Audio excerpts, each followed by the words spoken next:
કઈ રીતના બનાવો અને આખું વર્ષ સાચવો કેમ તેના માટે તમે જોવા માટે બ્લોગમાં કન્ટિન્યુ રહેજો અને નવા હોય તો ચેનલ સબસ્ક્રાઈબ કરી દેજો, લાઈક કરી દેજો, શેર કરી દેજો અને કોમેન્ટમાં બતાવજો નવા વિડીયો આપણે છે તો આપણે કેરીનો બોરો બનાવવાનો છે તો આખું વર્ષ રહે કે માટે થઈને તો તે આપણે કઈ રીતના બનાવો તેમ તમે બતાવું છું. તેના માટે છે ને આપણે આ રીતની છે તો આપણે કેરી લઈ લીધી છે આ સાઈઝની, નાની મોટી કોઈ પણ સાઈઝ તમે લઈ શકો છો બોરો બનાવવા માટે થઈને. એને આપણે પહેલાં તો આપણે અંદર નાખી દઈએ પાણીમાં, કેમ કે એને આપણે ધોવી પડે.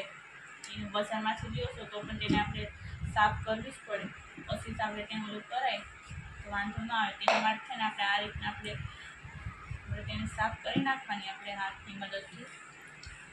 આ રીતના આપણે સાફ કરતી જવાની. પછી આપણે છે તેના થોડી વાર માટે પલળવા દઈએ, જેથી કરીને કોઈ પણ સાઈડની માટી કે બધા અંદર રહી ગઈ હોય આ રીતના તો છે તે નીકળી જાય. આ છે તે તો સાઈ છે એટલે એ તો ન નીકળે, જે કેરીની અંદરથી સોય નીકળે તો પછી તે દાંડી કપાત હોય ત્યાંથી કે છે.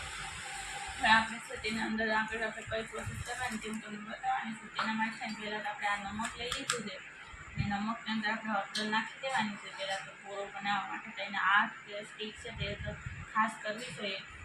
અને તેમાં હળદર નાખી દેવાની થોડોક, કેમ કે તાજી હળદર નહીં નાખવાની. હવે તેને આપણે મિક્સ કરી લેવાની છે. હાથની મદદથી કરો તો પણ ચાલે, ચમચાની મદદથી કરો તો પણ ચાલે. હવે આ રીતના આપણે તેને મિક્સ કર્યા બાદ હવે આગળ આપણે કઈ પ્રોસેસ કરવાની છે તેમ તમને બતાવવાની છે, કેમ કે તે ખાસ જરૂરી છે. હવે તે છે તે મેન છે, તેનાથી છે જ આખું વર્ષ છે આપણે પરફેક્ટ આપણી રહી શકે છે. આપણે બોરો બનાવવાનો છે તે કેરીનો. તેના માટે છે ને મેં આ એક પ્રકારનું ડબલું લીધું છે. તો આની જગ્યાએ તમે કાચની બરણી લો તો વધારે સારું. અને તેની અંદર પહેલાં તો આપણે આ રીતના આપણે નમક નાખી દઈશું. નમકને હળદરથી આપણે મિક્સ કરીને લીધું છે તે આ રીતના નાખ્યા બાદ હવે તેની અંદર આપણે છે તે આપણે કેરી છે તે હવે તેને આપણે પલાળીને રાખી છે તેને આપણે સાફ કરતા જશું, નાખતા જશું આ રીતે. તો તમે કોઈ પણ પ્રકારને છે તે ડબલું લઈ શકો છો આ રીતના. હવે ફરી તેની ઉપર આપણે છે થોડુંક આપણે લગાવી દઈશું અને આ રીતના છે તમે આખું વર્ષ સુધી પણ તેને રાખી શકો છો કેરીને.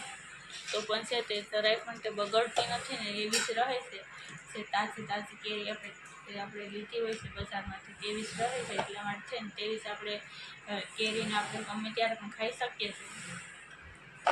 આ રીતના આપણે છે તે નાખી દેવાનું. ફરી પાછું તેની ઉપર આપણે નમક નાખી દેવાનું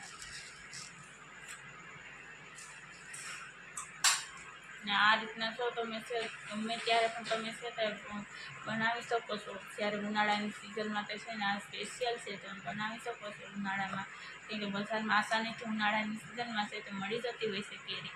એટલા માટે થઈને તેની ઉપર આપણે ફરી પાછળ લગાવી દઈએ.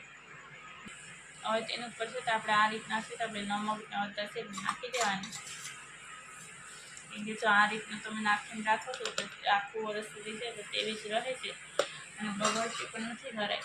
હવે તેની ઉપર છે ને આપણે પાણી નાખવાનું છે. તેની પહેલાં આપણે છે કોઈ પણ પ્રકારનો પથ્થર આપણે આ રીતના રાખી દેવાનો, જેથી કરીને છે તે આપણે પાણી નાખતા હશે તે આપણે કેરી છે તો ઉપર ન આવી શકે. એટલા માટે થઈને આ રીતના હવે તેની ઉપર આપણે પાણી નાખી દેવાનું. અને આ પાણી છે તમે આગલે વર્ષે જે તમે ખાટું પાણી હોય છે તે પણ તમે નાખી શકો છો. આ રીતના તમે રાખી મૂકો તો છે તમારું પાણી છે તે તમે આગળના વર્ષે તમે પાસે ક્યારે પણ તમે બનાવવા માગો છો ત્યારે પણ તમે બીજા વર્ષે પણ તમે આ પાણી નાખીને પણ તમે યુઝ કરી શકો છો. હવે તેને આપણે છે ઢાંકણ પેક કરીને આપણે છે તેને આપણે આખું વર્ષ સુધી તેને રહેવા દઈ શકીએ છીએ. અને તેને છે તો આપણે 6 મહિના પછી તમે ખાવું હોય તો પણ છે તે આવી જ તાજી તમે કેરી છે તેને તમે ખાઈ શકો છો. જરાય બગડતી નથી અને બહુ ટેસ્ટી લાગે છે. એટલા માટે છે ને તમે ચોક્કસ બનાવશો અને આ રીતના તો આખું વર્ષ રાખી શકાય છે. અને કેરી છે તાજી પણ આપણે ખાઈ શકીએ છીએ આખું વર્ષ રાખીને. તો આ રીતના ચોક્કસ બનાવજો અને આમાં કોઈ પણ પ્રકારની વાર નથી લાગતી, તરત બની જાય છે. આ રીતના કેરીનો બોરો તમે ચોક્કસ બનાવજો એક વખત. અને નવા હોય તો ચેનલને સબસ્ક્રાઈબ કરી દેજો, લાઈક કરી દેજો, શેર કરી દેજો અને કોમેન્ટમાં બતાવજો તમને આ વિડીયો કેવો લાગે છે તે.